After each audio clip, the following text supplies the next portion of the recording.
Hey, welcome everybody. More sirens outside Kevin's house. What a surprise. Okay, today we're going to do kind of like what we did yesterday. We're going to do more of the science side, which is kind of, I don't know, I'm overstating it a little bit. It's basically how hats are made and stuff. We spoke a little bit about that yesterday, and I learned a few things. So I started doing some research and watching videos and just basically learning everything I can. And there's a very good video online about the Bollman hat company. Bollman is one of the oldest and biggest hat makers around, American hat makers. They're located in Adamstown, Pennsylvania, and they're like the king of wool felts, basically. Like all the light felt stuff, it all comes from their factory, and then they dole it out to this person, that person, that person. You know, like when Bailey has their light felt collection, they'll make the hats for Bailey. You know, you put the Bailey tickets in or whatever. Or Cactus Head, where we sell some, the Blues fedora, and the Outback hat, and the Atlantic. That's a 2-inch brim, an Outback, and a 2 1/4 inch brim, the Atlantic. Almost like this. 3 different hats, 3 different shapes, and they're all crushable, rollable, all good in the rain. They're all like 125, made in USA. Okay, Cactus is a company in New York that does all classic stuff, but they don't have a factory there in New York. They're not making that stuff. Bollman makes it for them, as they make the light felts and the wool felts for everybody. For instance, there are some derbies and Hamburgs that are made from wool felt, but they're nice. They're American made. They're authentic. Bollman makes them, and they dole them out to New York Hat Company, New York Hats and Caps or whatever, you know, to Cactus, to Bailey, to Stetson, to all the different places. You know, everybody who's making hats who need felt, these guys are hooking them up, okay? Plus they've got their line too, you know, and they opened up in let me see, I've got some notes here, okay, 1868, okay? 1868 these guys started it. So that means if they're making like coachman's hats, you know, like hourglass shaped chimney sweep things, hats for the carriage riders, for street performers, for magicians, for musicians, they have been making those things since 1868. And they still make them. So, you know, talk about authenticity. You may think, oh yeah, well they specialize in wool felt. How authentic are they? Okay, Adamstown, Pennsylvania, 1868. Okay, think about that. 1868. People, what kind of hats were they wearing in the 1860s, 1890s, turn of the century, 1920s, 30s, 40s, 50s, 60s. Bollman was there for all of that, and they're still here, and they are going stronger than ever. But they're like the company you never heard of. These guys are making the felt, they're making the hats for lots of people. Other people are stamping their names on them, and you know, you maybe say, oh, I love Bailey hats. You like Bollman, okay? Bailey told them what they wanted. They might have said, okay, look, we want a light felt crushable fedora with a 2 1/2 inch. We want this band on it. Can you make it for us? You know, well, we have this great new color. It's a copper mixed brown. Oh, yeah, great. We'll take that and this and that. All right, they decide on a style, and then Bollman makes it. You know, so it's, yeah, you like Bollman. You know, a lot of hats that we sell with other labels are made by these guys too. So what I did is I checked out some of their hat making facility. They have a very, very good tour of it, and it's all just really nicely done online. You know what I'm gonna do? I'm gonna put my guitar down for this one. Sorry, I'm gonna just lay my guitar down here on my bed, and I'm gonna do one of these too, okay? I'm gonna get my cell phone here, and maybe I'll show you guys a few of these little clips as I speak, so that you could kind of, I don't know, you could follow along and you could see some of the visuals too. So I'm gonna cue this up while I speak, and I'm gonna talk about, today we're going to talk a little bit about how they make felt. Okay, so the deal with Bollman is they do make fur felt. They make stuff that's fur and wool, but we're going to see them making wool hats. That's basically what they're famous for. The process is the same, okay? They're using sheep wool, which comes like kind of like furry sort of, almost looks like fiber glass insulation, just like furry wool sheep stuff, right off of the back. They buy it in, I think, 5-pound bags in southern Texas. There's like auctions. I forgot what they call those kind of bids, silent bid auctions or something, right? And yeah, so they get different grades of felt. They're trying to get good stuff, and it's basically just sheared sheep. And what they get is something called 6-month. 6-month sheared sheep, which is basically means that the shearing happens twice a year, and that's how long the hair is. It's a 6 months of growth, and they get this stuff in bags. I'm gonna sit down for this too. All right, guitar is down, and I'm gonna sit down. All right. Took some notes here, so I don't want to forget anything. Right, they have first of all, this furry stuff. It starts off just like, maybe I could get you a picture of it and see if this. Yeah, there's lots of pictures of it here actually. All right, you could see it's basically. We use 300 pounds of blended wool and oils that is weighed off on this large scale, and then it's ready to be fed into the spike apron. What we're trying to achieve here is a blending and opening of the wool and the oils together, and then we apply an oil which facilitates the carding process which follows this operation. Okay. Pause it. All right, a couple of things he said. The oils. He said he was blending the 6-month. We know what the 6-month stuff is. Okay, that's the sheared wool, that fuzzy stuff you saw. Okay, when you take that stuff and you kind of, you're working it, you're combing through it, you're doing all these processes, or let's say you just take a handful of it and you shake it, okay, the stuff that comes out is almost like the fine bits, the fine powder of it. That stuff is not a big long fiber. It's just like, just little bits. That's the oils. It's almost like finer. It's finer stuff. I guess the content is slightly different. So they separate the oils from the other stuff, okay? There's a process that does that. The oils is, and basically they mix it, they blend it. So it's blended half and half.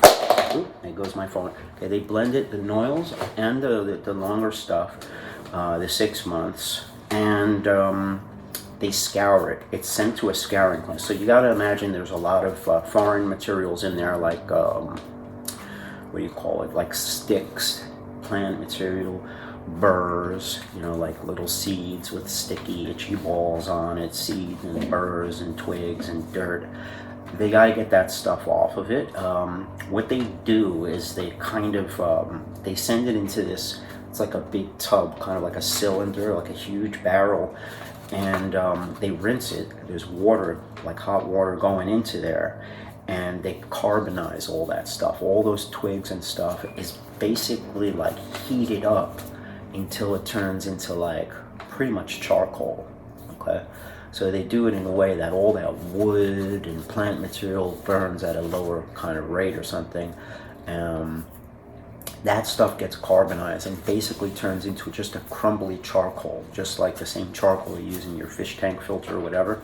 And the rinse, the water, just washes that away. It just turns into kind of like a black water, and going through this water, like almost like a washing machine, all that black water stuff, carbonized plant material and foreign matter comes out. So what they do, they scoured it, they cleaned it, they just cleaned it, okay? I think the lighter stuff will go to one area, the darker will go to a different area, because the hats that are, let's put it this way, if there's lots of impurities in the felt afterwards, you can see that in light hats. Of course, light hats have a very light dye, it's transparent, so they use much finer, much more scoured and filtered stuff for the light hats. The darker hats, like the blacks, the browns, the navies, they don't have to use such pure scoured stuff. They could use, you know, like it could be scoured once instead of twice or whatever, you know, so that goes to a different area. It's a little less filtered and stuff, okay? Then the fun stuff starts happening. I don't know if you've ever been to JJ Hat Center or seen some of the tours I've had.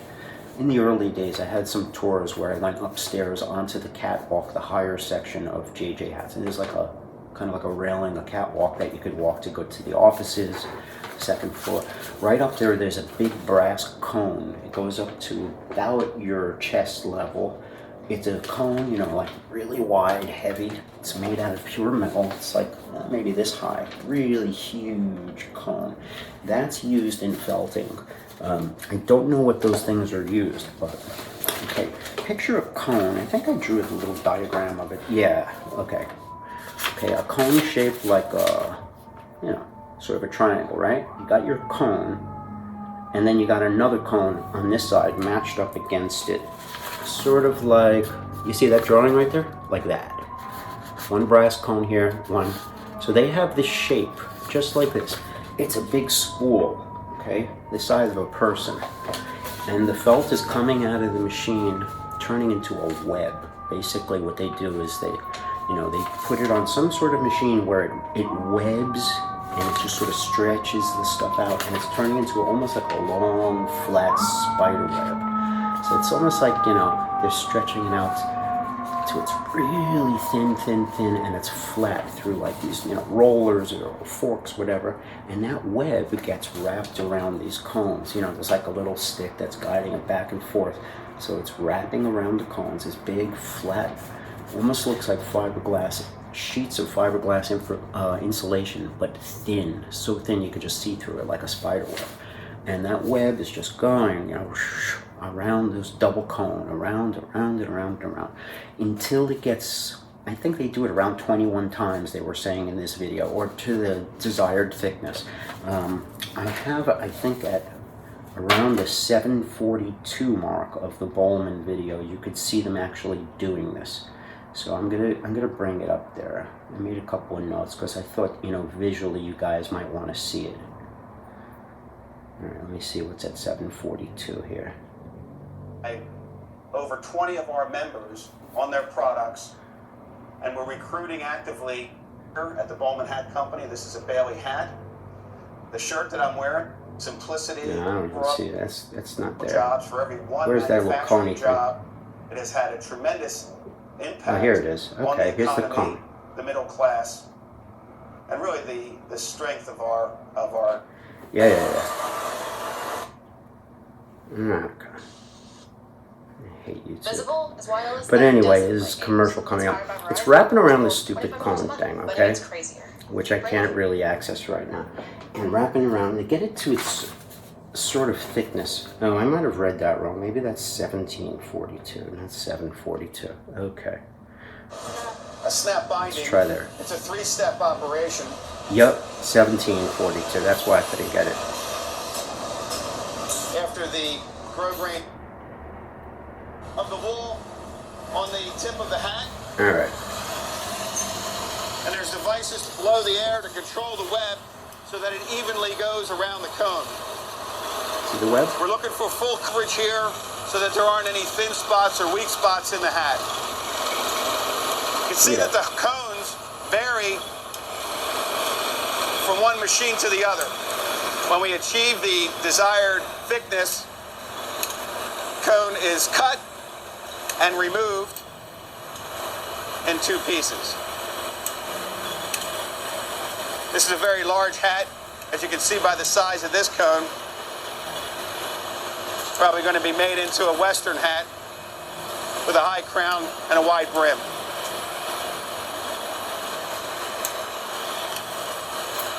Okay, obviously it's huge. You know, you can see it's like the size of a person. He said it's going to be a large hat. It's not that large. You can see this is almost the size of that lady. Okay, you're going to chop that thing in half, right down the center. Okay, so you're going to have two different cones when you're finished. You get that? They're going to chop it in half. Let's watch that. They're sawing it now. There they go. All right. Now look how thick it is. See how thick it is? She weighs it, webs off any excess weight to make sure that it's within the tolerance. That excess wool is sucked back into the beginning of the machine. She'll then turn to give the hat more strength. Yep. And then it goes on to this tipping machine where the very tip of the hat is compressed and hardened. Okay.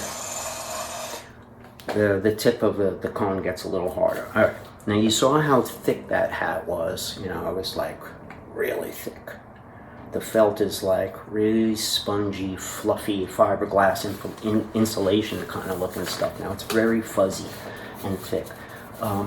It's going to go into the felting process. Now that's what is felting. All right. Essentially, when you're felting, when you're making felt, what you do is you're shrinking it down. Okay. It's a natural thing. If you take goat skin and you soak it with water and you dry it in the sun, it shrinks and gets harder, dehydrates. Okay, it's harder and shrinks every single time it shrinks. That's how they make drum skins. They stretch it over a drum, the goat skin or whatever, soak it with water, leave it out in the sun, and it tightens. Okay, it's essentially the same thing. That's the felting process. Now they're getting this thing ready to turn it into felt. Obviously it's not felt yet. It's just this fluffy cloud stuff, you know, almost like something you'd stuff a pillow with, like that stuffing that you buy, you know, to put inside teddy bears or whatever. All right, let's see. What do we got? We're going to cut it in half, so you got two of them. They turned it inside out. The tipping machine, it hardens the top of it. Okay. Now, the next thing they put it into is kind of like, I could show this. It's at 2034. There's heavy weights. It's kind of like, picture a big metal plate like this, very thick and heavy. Okay, like a weight attached to like some arms that lowers it and raises it. Okay. And it lowers down this big plate, you know, almost like, picture that painting is made out of metal, okay? And it's like really thick. It lowers down the painting onto the felt thing we just made, okay? And then there's agitators that vibrate it, okay? So it's vibrating it really heavy weights. So this incredibly heavy thing is going down on it, compressing it. As it compresses, it's doing that agitation thing, it's shaking. What that's doing is it's compressing it, okay? It's hardening the felt, compressing it a lot more. And then it's gonna, I think from there it starts to get into the what they call felting. That's when they really start shrinking it now. I think they're gonna take this pre-felted, you know, like, whatever, that agitation just kind of compresses it. You're going to take that hat now, and they do what they call wet processing. This is the felting process. The water soaks it, so there's, you know, water flushing into it, and it vibrates it. It just keeps doing that kind of heavy weight thing. It's very similar, but this is while the water's rushing in, and that's felting. Okay, it's doing that until it shrinks it down. Okay. It's basically soaking it with water. I guess, you know, hot water flushes in and it shrinks down. That's felting. Now they can do that up to 8 times. Every time they do that, the fibers inside there, which are all like loose and stuff, they start getting more and more close. You know, kind of like people in a subway car. They start becoming, and the air spaces and the negative spaces start disappearing. And it becomes almost like a solid, what's solid, Solid is less air and less negative space. So that's what's happening. This thing that's a fluffy kind of a cloud thing is getting agitated. It's compressed with heavy weights. And they're doing this felting process to it where they shrink it with hot water, and it's moving from this big felt cone that's like the size up to your chest, going down and down and down and down, and now it's a cone it's smaller. It's kind of like hat size now, and it's not so thick anymore. You've been doing all these processes. It's getting thinner and more dense. I think they're going to take these now. They're going to hold them up to the light. They have like a light table, sort of a big thing. They look for impurities. They try to take them out with tweezers and stuff like darks and lights and sticks and burrs, whatever. They take them out, and then they get ready for the dye. They throw it in a dye kettle. Okay. I think it's basically just, again, a big cylinder, like a big drum. Spins around, water flushing in. They probably match it and stuff. There's a guy in charge of dye, and they could do like 400 hats at a time in one of these really big things. Okay. I think after they do that, they dye the hat, it reverses some of the felting. Like some of the fibers that are tightened up and shrunk kind of opens up because it's just been soaking and soaking and dying for a while. So they start felting again. They refelt it, they reshrink it, they stick it into this felting machine again, they flip it over, they felt the other side, start shrinking it down again. So the fibers and the negative space are just getting tighter and tighter and tighter. It's getting denser and denser and denser. So it's no longer just rabbit fur or wool. It's something much, much tighter. It becomes super dense and flexible and warm. Also very good for rain and stuff, like rainproof and stuff. What else? There is something called shellacking. Okay, shellac is this stuff that comes from India or Thailand. Generally, they get it from, and it's collected off of trees by hand. It's like a natural thing. There's some sort of bug that excretes the tree sap. The tree sap is eaten by the bug, and the bug poops it out, I guess, or throws it up. It just says it excretes it. I guess it's its waste product, and there's little lumps of like this tree sap stuck to a tree. So basically they collect those and they filter it out and they boil it down, this and that. And Bollman gets their shellac in flake form. It comes to them like dried or whatever, and I guess they reconstitute it with water, with hot water, and they shellac up their hats. I think you have to use extra shellac on brims. Brim has shape retention qualities.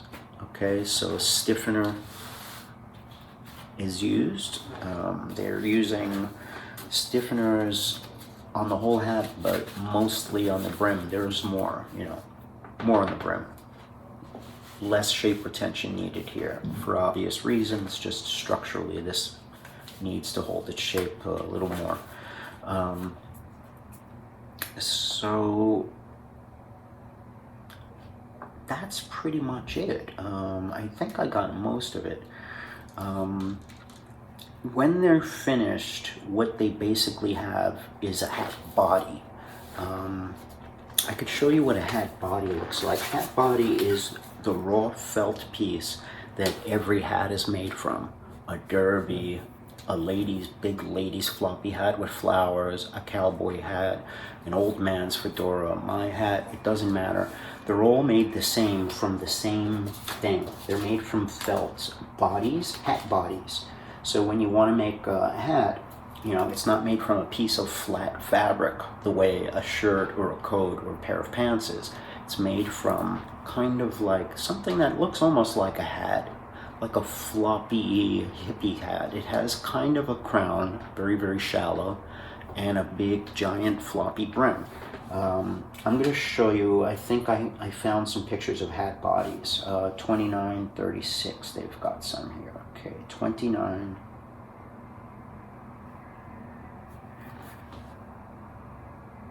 Okay. Now, this is the hat body when it comes out of their machines and stuff. Let me see what they're showing here. Okay. That operation where we're taking the cone from That's this how it very comes out of the machine, the little cone. tippy-looking, Now they're going to stretch it and make kind of like that. That's a hat body. Cramp and opened up brim. And it's really a three-step operation. They're going to show you how they stretch the cone of felt and they turn it into a hat body. Open up the hat. Then they're put on a tipper where the tip is stretched out to open up the very tip of the hat. They go back onto a table, and then they go onto a brim breaking machine. Flatten the brim with a press. And finally, from the brim breaker, they go into the brim press machine. Right there. So there's three operations being performed here using. No longer a cone, now it's a hat body. This operation is called finger blocking, and we're basically going from this shape to this shape where the crown is even more open and the brim is more established. This will help us to create more consistency in density as we progress the heavier weight hats and our light belt hats through the finishing operations. Okay, so when a young hat maker wants to start making hats, first thing you got to do is get some bodies. So you say, okay, I want to make a furry leopard cowboy hat. I want to make a velour pork pie. Not sure what color. I'll see what colors they have. And I want to make a fedora with a classic finish. Yeah, let's do that. Okay. No, let's make a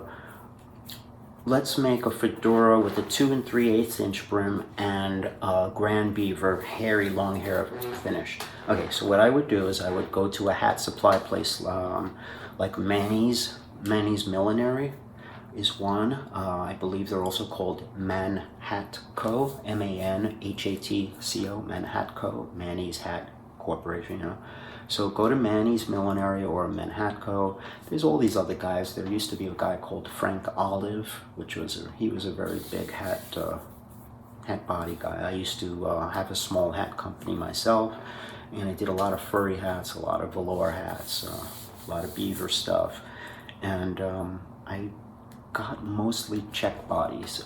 The good stuff that I would find in New York, like at Manny's on 38th Street between 5th and 6th, they were always made in the Czech Republic. There'd be a little white sticker inside.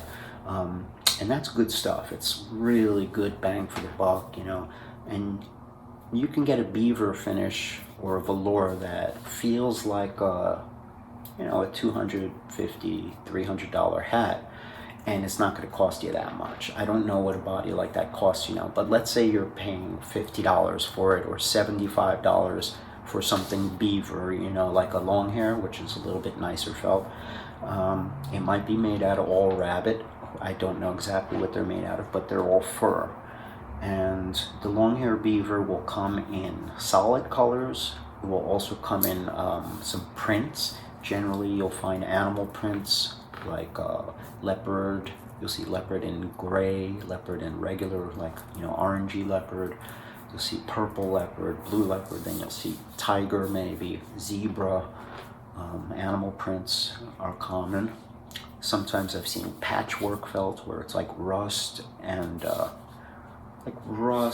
beige and brown patches, you know, but it's not actual patches, just like the pattern is. I've seen swirls where it's like a round, kind of a two-tone swirl, almost like a cream and a brown swirl or a black and a white swirl. You know, so they do have two tones and prints.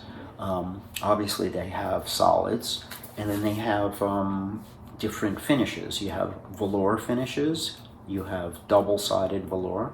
Sometimes you don't need double-sided because this is going to be, you know, one thing. The other side might be either covered with something like fabric, or it could be a lady's hat that's down like this and no one will ever see the inside. Or it could be the kind of thing where you're just doing a lining on the inside, and you don't really care. But double-sided velour finishes are cost a little more than single-sided. And then there's different qualities. You'll see different things, but there's also wool felt bodies too, which are good to practice on.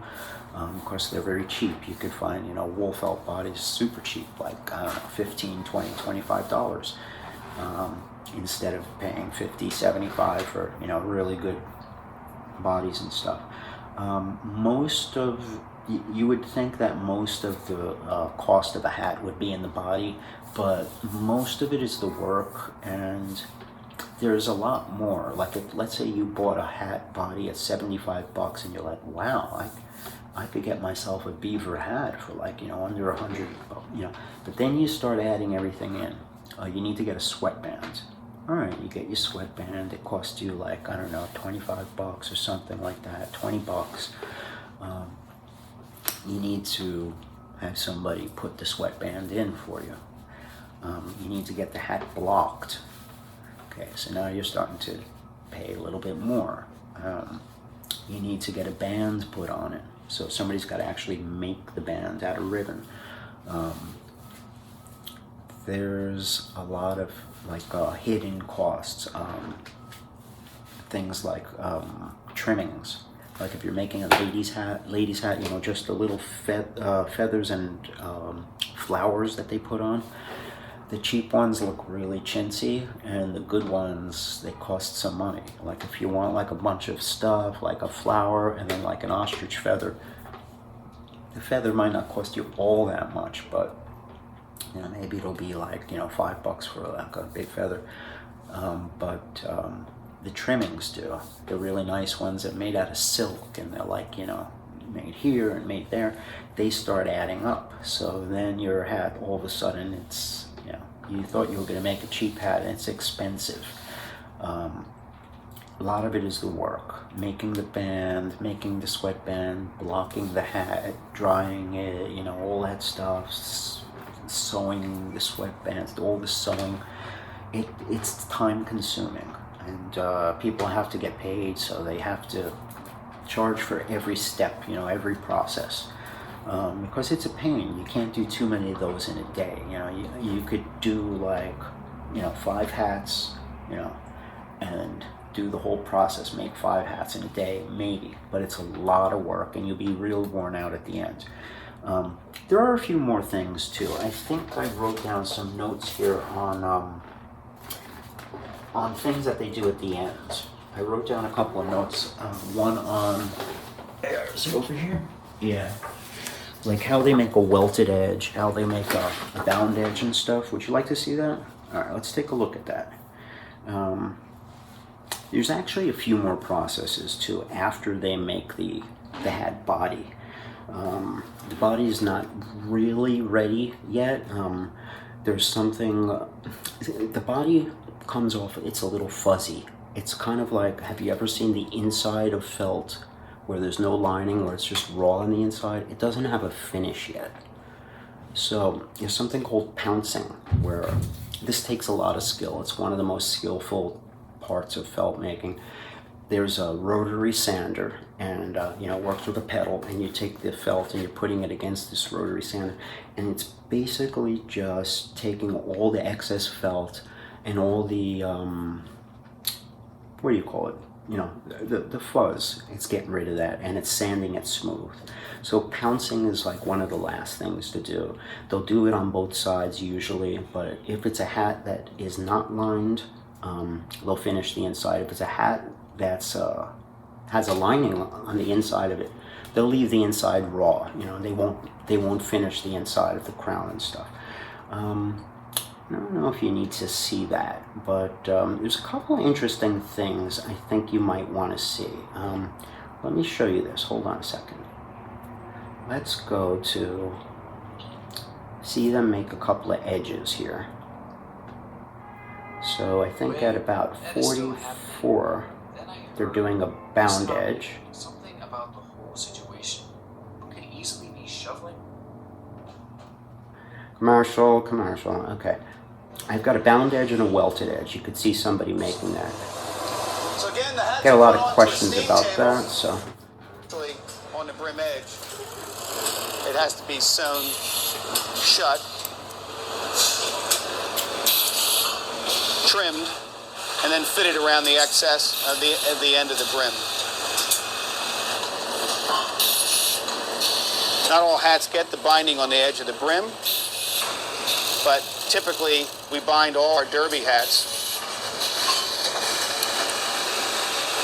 And then you're going to do a welted edge after. When Judy's done sewing that together, Penny finishes off the excess sewing and trims the thread to finish the binding, completing the 3-step operation. For hats that do not get a binding on it, we need to put a welt on the edge of the brim. And so this is an operation where she's sewing down the brim edge without using the grosgrain binding material.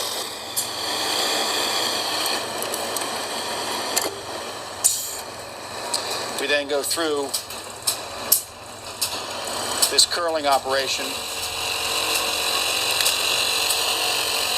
which is pressing that edge down so that it's now ready to go to the flanging where we'll set the brim. This operation is called sweat insertion. So here's a hat that has been blocked, welted, You rounded. can see they're making hats for Kangol there. And we've inserted a name. This is our Kangol brand in a light felt hat. And now we need to put the sweatband in the hat. So everybody Sweatband makes has been light prepared felt in is our getting Adeline their trim hats made by department, this one guy. where a tag has been put on for the branding element, as well as care instructions and Made in USA and contents. And now we have to sew the sweatband into the hat. So a lot of you guys think you This is a haven't woven owned a sweatband. Bollman, but you probably We also have. will use genuine leather sweatbands, as well as all types of cloth, Drylex, and imitation sweatbands. This operation is also one of our more skilled operations in the factory. Marion makes it look easy. We're now ready to set the brim of the hat. We do this in a number of It's cool, operations right? that are called flanging. What they have in common is that they're all setting the brim of the hat. We do it different ways depending on the style of the brim. In some cases, we use a rubber to metal operation. In some cases, it's metal to metal. In other cases, there's a sandbag operation to set the curl of the brim. Okay, he's flanging brims. He's blocking In this brims. press, this Bailey Packer hat Bailey. is placed inside an aluminum die. After it's been steamed,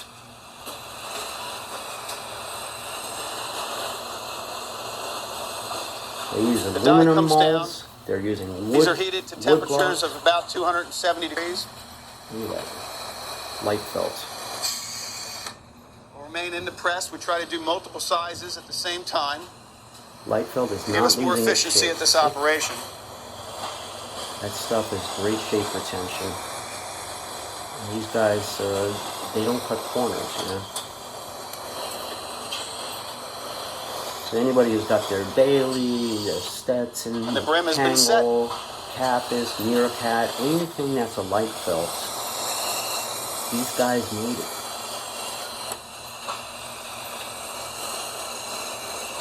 And it's good stuff. It's great stuff. It's soft. It's strong. It's a great first hat, and it could last you, a few decades, which is pretty cool. Okay, so you've set the brim of the hat, and now we're ready to tack the outside band onto the hat. We've prepared these bands in our outside, our out-of-line trim department, where a bow has been made on the band, and the band has been cut to the proper length. Using this tacker machine, we're tacking around the bow and then in the four corners of the hat. Yeah, we do that by hand. We use a needle and This is a КаБeLa's hat, as you It's a can nice see. machine. Another brand. where we have put a hot brand on the crown of the hat, Attacking the band, see? as well as identifying ǩiᖇOᗷᗩᗷᗪY with a sweat print inside the sweatband. This is also a skilled operation with requiring coordination Okay. with the pedals of the So packing as you machine. see, Bollman Hats makes a lot of hat companies hats, and that's the way the business works. You might be buying something from Bailey or from Stetson or from Cactus or New York Hat, but yeah, New York Hats, you know, they have their office in Long Island. Cactus, you know, they're in Queens. Other people make their stuff for them. When they need an Italian boater, they go to the guy in Italy who's got the real deal Italian boater. When they need Panamas, they go to the people who make Panamas. When they need light felts, they go to the best, you know. They sew their names in, they design it along with Cactus or Bailey or Stetson. So Cactus might say, okay, look, we want this kind of hat. Can we work with you and can you make it for us? And they'll say, yes, we can do it. Let's work it out. They design a model together and that's it. Other times, Bailey's designers have worked on a whole line. And they say, okay, let's go to our manufacturer now and make them. So Bailey will go to the light felt guy and say, okay, we just created this whole new line and it's using this and this felt, this and this bands, you know. Great. They placed an order. Bollman makes money from Bailey. Bailey makes money from JJ Hat Center. JJ Hat Center makes money from you. So it goes up the ladder, and the guy who gets all the money is the Bollman guy. So he's pretty much he's making everything. Like when you go on vacation and you run into a shop that's got, like, you know, a whole wall of hats. Oh, look, honey, you know, let's get a hat. It's really sunny out. Let's bring something back from the Bahamas. And yeah, it'll be made from Bollman, you know. It's everywhere. Dorfman Pacific is a huge guy. They actually own Biltmore hats now. They make hats like that too. You know, he's got a piece of everything. So there's a lot of major companies that are making them for a long time. Bollman is around in Pennsylvania since, you know, like the 1800s, the mid 1800s, and what is it, 1868 or something? That's incredible, right? Yeah. 1868 in Adamstown. And if anything, now they're going stronger than ever. There are models all over the globe who are placing orders. You know, like their Kangol line. He said it's so, you know, so blasé, but Kangol is everywhere. You know, every department store, like in Tokyo and here and there and Paris and America, every store. You know, it's everywhere. Every department store, every sports store, every hip-hop place, every Amazon and catalog and online, it's everywhere, and that's just one of his lines. So these guys are doing it right, you know, and apparently they're good hats too, because I've owned a couple of light felts, and you know, they're not going to last you as long as a fur felt, but it was interesting to see how they were made, because it was the same process as making any other hat, except I think even a little stronger. When they were making the light felts, they were done very like in an industrial way. I saw Bollman doing 3 different things. They were blocking old school way with wooden blocks and flanges and using the ropes and the pusher sticks just like we do at JJ's, old school. They were also using those aluminum dies with the rubber plugs inside and the 200-something degrees steam. That was the light felt. It was under very high pressure. I think they were using sandbags and weights along with, you know, industrial heat and steam and stuff. And there were machines that were doing it too. There was like a round machine with like 36 fingers going all around, like metal clamps. So you put the hat in, and then you pull the lever, and 36 little things pulled down around the edge of the hat, 36 fingers, and blocked it all by machine. Everything was done completely by machine, like, push a button, the thing is blocked. So they were blocking old school way, they were blocking with wood blocks, with aluminum blocks, and they were doing machine blocking too, which is faster. And I think the different types of hats, wool felts, fur felts, light felts, different shapes. You have things that were hourglass shaped like this. So an hourglass shape cannot just be pulled out of a mold, if you think about it, because it'll mess up the hourglass. So what they have to do is block that in an old school wooden mold that comes apart in two halves. You take it apart. So when you take out that hourglass shaped top hat, it doesn't, you don't yank it out of the hole and mess the hourglass. So that they did old school, which was cool.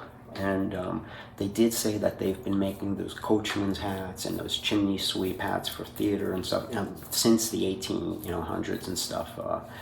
So it's pretty cool, because we carry some of that stuff, like our inexpensive top hat, our wool top hat, our wool derby, our wool Hamburg, all come from those guys.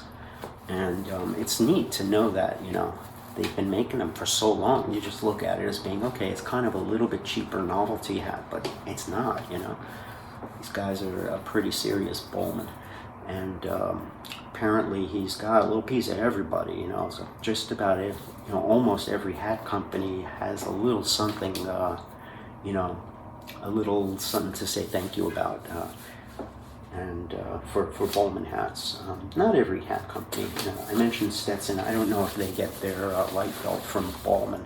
They might, maybe they did in the past, maybe they do now, but they use something that is like light felt, but I don't see the light felt logo on it, so you never know. They might have something else that they use, or they might be using the, like they have hats like the Sturgis, the Bozeman, the Moab. We have some in our catalog, Stetson crushable hats, crushable felt hats. That's light felt. You'll always see it. It has a welted edge. The edge is folded over and sewn, and they're billed as crushable. They usually have a cloth sweatband and no lining. There's your giveaway. When you see a cloth sweatband and no lining, that's a crushable hat. But almost always somewhere in the crown or on the sweatband, it will tell you packable, rollable, or crushable, one or the other. Generally, when you see a hat is constructed like that and there's no lining inside, that's one, a sign of a crushable hat, or two, a sign that they're trying to save money. In a light felt crusher, they have to take out the reeded leather sweatband and the lining, because you can't roll something like that, So they take them all out and they put in something, like nice, like a cloth sweatband with like some kind of absorbent stuff in there, It's nice. Or some of them put a terry cloth stretch sweatband. It depends on what the particular brand wanted when they made the hat from Bollman. They'll ask for it, we want a ribbon sweatband. So, they make whatever they ask. But when you see that, no lining in the hat, and it's just raw felt inside, then you look at the band, no leather sweatband, that's usually the giveaway. You've got a rollable, crushable hat. So then look for the logo, or it should say packable somewhere. If it doesn't, it could be worn out, or it could be, just not written there. But it's almost always crushable. If it feels soft, it's got a welted edge, folded over and sewn edge, no lining, and cloth sweatband. So there you go, light felt, the champions of light felt, Bollman Hat Company. It was a cool tour. If anybody's around Adamstown, Pennsylvania, you should see if they actually offer that tour. I don't know if they do or not, or if it was just for this particular journalist or something, or for their website. But that would be really cool if you could take that tour, right? Anybody from Bollman Hat Company watching, or other hat companies, if you'd like to be interviewed, we're gonna start doing interviews. So let me know. Send me a comment, and You know, maybe you could take me inside your facility. We could do a little, either a live or a not live kind of thing, and we'll show people some of your trade secrets. Yeah. But see you guys soon, okay? Thanks for joining me another day. It's good to see everybody. Take care.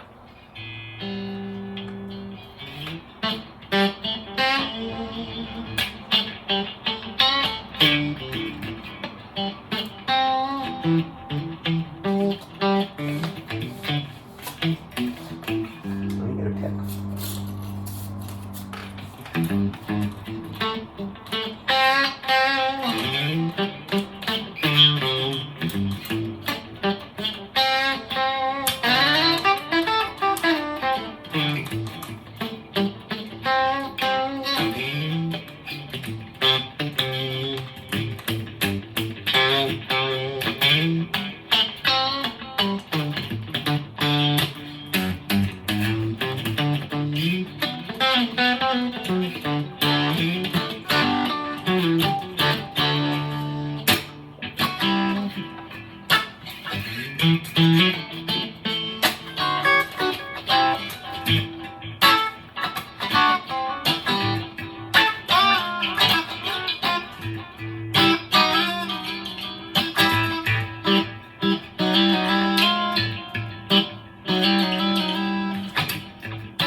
once you know that cat.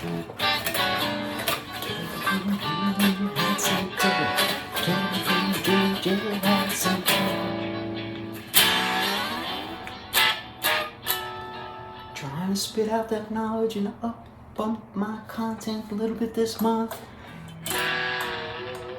but still cheese balls.